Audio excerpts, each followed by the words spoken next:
வணக்கம் மாணவர்களே. இந்த வீடியோவில் நாம் இப்போ என்ன பார்க்க போறோம்னா 5ஆம் வகுப்பு முதல் பருவம் இயல் 2ல் இருக்கக்கூடிய பொறுமைக்கு கிடைத்த பரிசு ஒரு துணை பாடம் தான் பார்க்க போறோம். இது ஒரு துணை பாடம். சரிங்களா? பாடத்துல வாங்க என்ன கொடுத்துருக்காங்கன்னு சொல்லிட்டு போய் பார்க்கலாங்களா? பக்கம் 29ல் இருக்கு. பக்கம் 29. தலைப்பு, பாடத்தின் தலைப்பு பொறுமைக்கு கிடைத்த பரிசு. இப்போ நம்ம இங்க என்ன பார்க்க போறோம்னா, முன்பொரு காலத்தில் ஓர் ஊரில் குழந்தைகள் அடிக்கடி நோய்வாய்ப்பட்டனர். என்னது? குழந்தைகள் அடிக்கடி நோய்வாய்ப்பட்டனர். குழந்தைகள் சத்து குறைபாட்டுடன் இருப்பதுதான் இதற்கு காரணம் என்று கண்டறியப்பட்டது. ஒரு ஊர்ல குழந்தைகள் அடிக்கடி நோய் வந்துகிட்டே இருக்குது. அதுக்கு காரணம் என்ன அப்படின்னு சொல்லிட்டு ஆராய்ஞ்சு பார்க்கும்போது அவங்க சத்து குறைபாடு இருக்குது அப்படின்னு சொல்லிட்டு கண்டறியப்பட்டது. அந்த ஊரில் வாழும் பெரியவர் யாரு? பெரியவர் ஒருவர் இந்நிலையினை அறிந்தார். குழந்தைகளுக்கு நாள்தோறும் ஒரு சத்துருண்டை என்ன கொடுக்கிறாரு? சத்துருண்டை கொடுப்பதாக தீர்மானித்தார். ஊரில் உள்ள குழந்தைகளின் எண்ணிக்கையை கணக்கெடுத்தார். குழந்தைகளின் எண்ணிக்கையை என்ன பண்றாரு? கணக்கெடுத்தார். அதாவது ஒரு ஊரு, அந்த ஊர்ல இருக்கக்கூடிய குழந்தைகள்லாம் அடிக்கடி நோய்வாய்ப்படுறாங்க. அதுக்கு என்ன காரணம்னு பார்க்கும்போது சத்து குறைபாடு இருக்குன்னு சொல்லிட்டு தெரிய வருது. அப்ப என்ன பண்றாங்க? அந்த ஊர்ல ஒரு பெரியவர் இருக்கார். அவர் கொஞ்சம் வசதியானவர். அப்போ அவர் என்ன பண்றாரு? குழந்தைங்களோட நோயை நம்ம காப்பாற்றணும் அப்படின்றதுக்காக நோயிலிருந்து காப்பாற்றணுன்றதுக்காக என்ன முடிவு எடுக்கிறாரு? ஒரு குழந்தைகளுக்கு தினம் ஒரு சத்துருண்டை கொடுக்கலாம் அப்படின்னு சொல்லிட்டு தீர்மானிச்சு குழந்தைகள் எவ்வளவு ஊர்ல குழந்தைகள் இருக்காங்கன்னு சொல்லிட்டு கணக்கெடுக்கிறாரு. இதோ இங்க பாருங்க, பெரியவர் இவர் தான் ஊர் பெரியவர். இவர் என்ன பண்றாரு?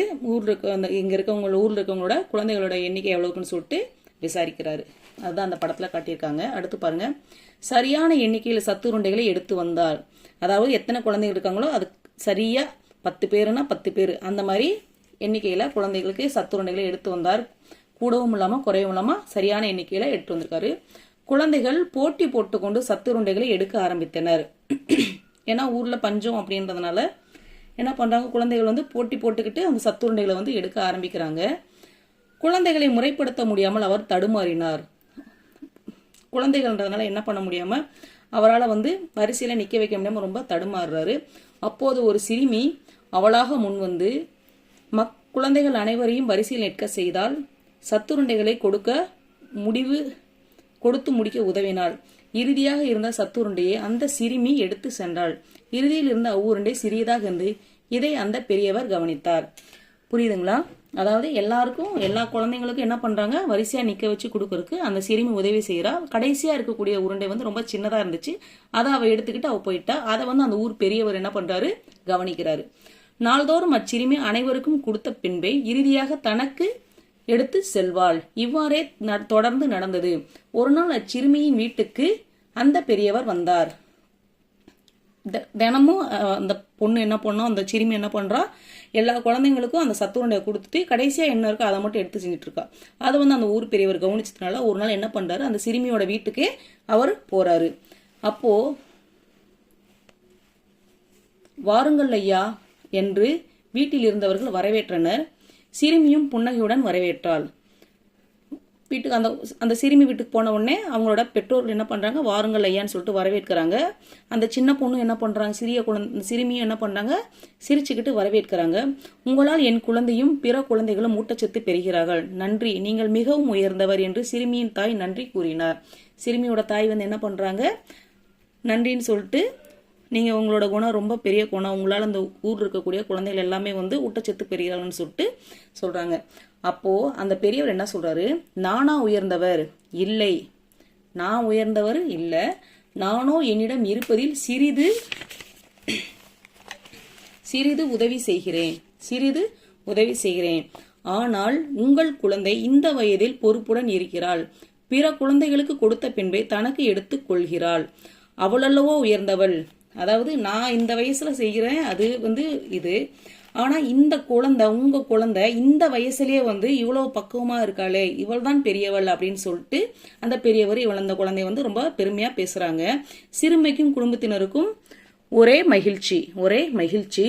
உன்னுடைய பெயர் அன்பரசியாமே அப்படின்னு சொல்லிட்டு கேட்கிறார். இதோ உனக்கு ஏற்றாற்போல் ஒரு அன்பு பரிசு என்று தன் கையில் இருந்த படக்கதை புத்தகத்தை சிறுமிக்கு பரிசாக அளித்தார் பெரியவர். அன்பரசிக்கு மிகுந்த மகிழ்ச்சி. படக்கதை படிப்பதில் பேரார்வம் உண்டு அவளுக்கு. இனி என்ன? அதோ அவள் படக்கதையை படிக்க தொடங்கி விட்டாள். அதாவது என்ன பண்றாரு, அந்த சிறுமிக்கு ஏதாவது ஒரு பரிசு கொடுக்கணும்னு சொல்லிட்டு பெரியவர் முடிவெடுத்து என்ன பண்றாரு, ஒரு புத்தகத்தை, என்னது ஒரு படக்கதை புத்தகம்னா என்னது அந்த படக்கதை புத்தகத்தை என்ன பண்றாங்க, பெரியவர் அந்த யாருக்கு, அந்த சிறுமியோட பேர் என்ன, அன்பரசி. என்னது அன்பரசி. அன்பரசிக்கு அன்பு பரிசு அப்படின்னு சொல்லிட்டு அந்த பெரியவர் என்ன பண்றாரு, அந்த புத்தகத்தை கொடுக்குறாங்க. அன்பரசிக்கு புத்தகம் வாசிக்கிறது ரொம்ப பிடிக்கும். அதனால அவ என்ன பண்றா, அதை அவ படிக்க ஆரம்பிச்சிட்டா. புரியுதுங்களா? இது என்னன்னா மற்றவங்களுக்கும் உதவணும் அப்படின்ற ஒரு எண்ணம் தான், வேற ஒன்றும் கிடையாது. சரி, இந்த படத்துல கொண்டு வர கருத்து என்னன்னா, ஒரு சின்ன வயசுலயே என்ன பண்ணும், பக்குவமா நாம வளரணும் அப்படின்றதுக்கான பொறுமையா இருந்தாங்க. அன்பரசி எப்படி இருந்தாங்க, அவசரப்பட்டு ஓடி போய் மற்றவங்க மாதிரி இல்லாம பொறுமையா இருந்து என்ன பண்ணாங்க, அவங்கள அந்த குழந்தைங்களுக்குலாம் அந்த சத்துணவுல கொடுத்து உதவுனதுனால அவங்களுக்கு ஒரு அன்பு பரிசு கிடைத்தது. பொறுமையா இருந்ததுனால அவங்களுக்கு என்ன கிடைச்சிருக்கு, ஒரு பரிசு கிடைச்சிருக்கு. அதுதான் இந்த கதையிலேருந்து நம்ம என்ன தெரிஞ்சுக்கிறோம், எப்படி இருந்தாங்க, பொறுமைக்கு கிடைத்த பரிசு. அவ்வளோதான், இந்த பாடம் முடிந்தது. இந்த வீடியோ உங்களுக்கு பிடிச்சிருந்துச்சுன்னா லைக் பண்ணுங்க, கமெண்ட் பண்ணுங்க, சப்ஸ்கிரைப் பண்ணாங்க சப்ஸ்கிரைப் பண்ணுங்க. நன்றி, வணக்கம்.